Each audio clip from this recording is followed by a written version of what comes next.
Vanaand vertel ek vir julle die storie van Rapunzel en haar lang, beeldskone hare.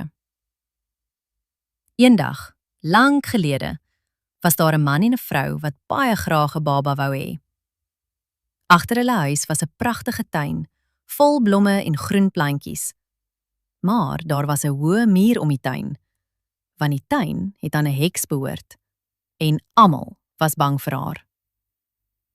In die tuin het 'n spesiale plantjie gegroei. Dit het Rapunzel geëet.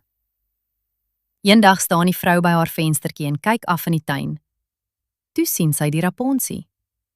Dit het so vars en groen gelyk dat sy net daaraan kon dink. Sy het al hoe bleker en hartseerder geword. Haar man het bekommerd gevra: "Wat is fout, my liewe vrou?" Die vrou het hartseer geantwoord: "Ag, as ek nie 'n bietjie van daardie Rapunzel kan eet nie, dink ek gaan baie siek word." Die man het sy vrou baie lief gehad. Daardie aand toe dit skemer word, het hy stil oor die hoë muur geklim. Hy het vinnig 'n handvol Rapunzel gepluk en dit vir sy vrou gebring. Sy het dit dadelik geëet en dit was so lekker, so wonderlik lekker, dat sy die volgende dag nog meer wou hê. So moes die arme man weer in die tuin afklim. Maar hierdie keer, toe hy onderkom, staan die heks reg voor hom. Die heks het kwaai na hom gekyk en met 'n harde kwaai stem gesê: "Hoe durf jy in my tuin klim en my Rapunzel soos 'n dief steel?" Die arme man het bewerig gesmeek: "Asseblief mevrou, ek het dit net gedoen omdat my vrou so siek is. Sy het die Rapunzel deur die venster gesien en sy verlang so daarna." Toe word die heks 'n bietjie sagter. Sy het met 'n slinkse, sagte stem gesê: "Goed dan, jy mag soveel Rapunzel vat as wat jy wil, maar op een voorwaarde. Wanneer julle baba gebore word, moet julle haar vir my gee. Ek sal mooi na haar kyk, soos 'n ma." Die man was so bang dat hy ja gesê het.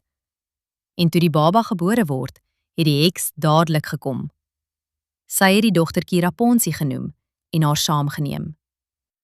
Rapunzel het groot geword tot die mooiste dogtertjie onder die son. Toe sy 12 jaar oud was, het die heks haar in 'n hoë toring weggesluit. Die toring was diep in die woud en dit het geen trappe en geen deur gehad nie. Heel bo was net een klein venstertjie.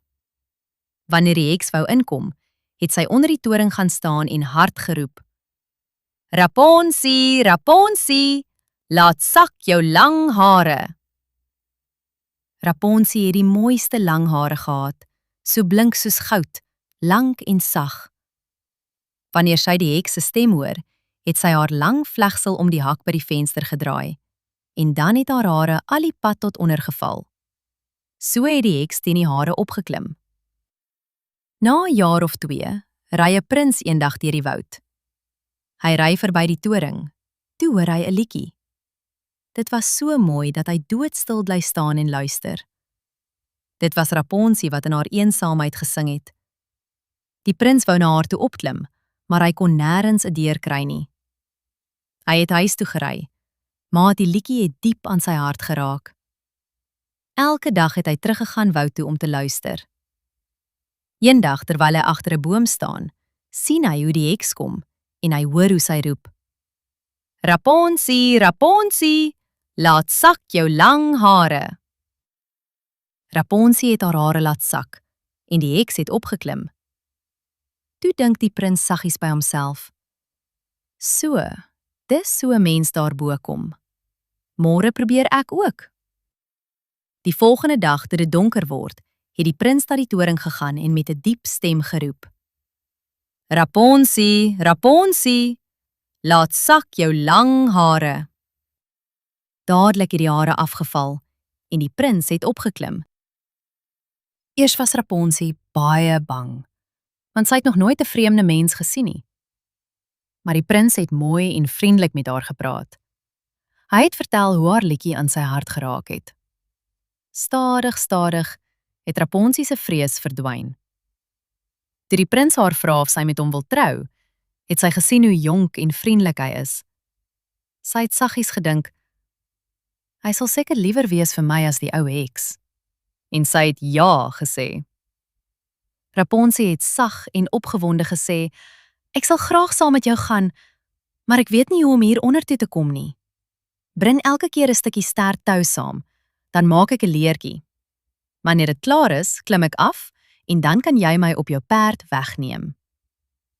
So het hulle afgespreek dat die prins elke aand sou kom, want die heks het net bedags gekom. Die heks het niks geweet nie, tot eendag toe Rapunzel per ongeluk sê, sê my tante, hoekom is dit so swaar om hier op te trek? Die jong prins is sommer in 'n kits hierbo. Toe word die heks woedend. Sy het uitgeroep, jou stoute kind. Ek het gedink ek het jou van die hele wêreld af weggesteek. En kyk, jy het my mislei. In haar woede het sy Rapunzel se pragtige hare gegryp en met 'n groot skêr, snip, snap, het sy dit afgeknip. Die lang vlegsels het op die grond geval en sy was so kwaai dat sy die arme Rapunzel ver weggestuur het na 'n eensame plek waar sy heeltemal alleen moes woon. Daardie selfde aand het die heks die afgeknipte hare aan die haak vasgemaak. Toe die prins kom en roep, Rapunzel, Rapunzel, laat sak jou lang hare, het sy die hare laat sak. Die prins het opgeklim, maar in plaas van sy liewe Rapunzel, het hy die heks gekry. Sy het hom met bose oë aangekyk en spottend gesê, aha, jy soek seker jou liefling. Maar die mooi voeltjie het uit haar nesie gevlieg, en jy sal haar nooit weer sien nie. Die prins se hart was so seer, dat hy van die toring afgespring het. Hy het in die doringbosse beland, en daarna kon hy nie meer mooi sien nie. Jare lank het hy deur die woud gedwaal. Hy het net bessies en wortels geëet, en net na sy liewe Rapunzel verlang. Op 'n dag het hy by die eensame plek gekom waar Rapunzel gewoon het. Skielik hoor hy 'n stem. Dit het so bekend geklink, dat hy nader gestap het. Toe Rapunzel hom sien, het sy hom dadelik herken. Sy het hom styf vasgehou en van blydskap gehuil. 2 van haar trane het op sy oë geval, en skielik kon hy weer mooi sien. Die prins het vir Rapunzel na sy koninkryk geneem. Daar het almal hulle met groot blydskap verwelkom, en hulle het nog lank en gelukkig saam gelewe. Fluit, fluit, my storie is uit.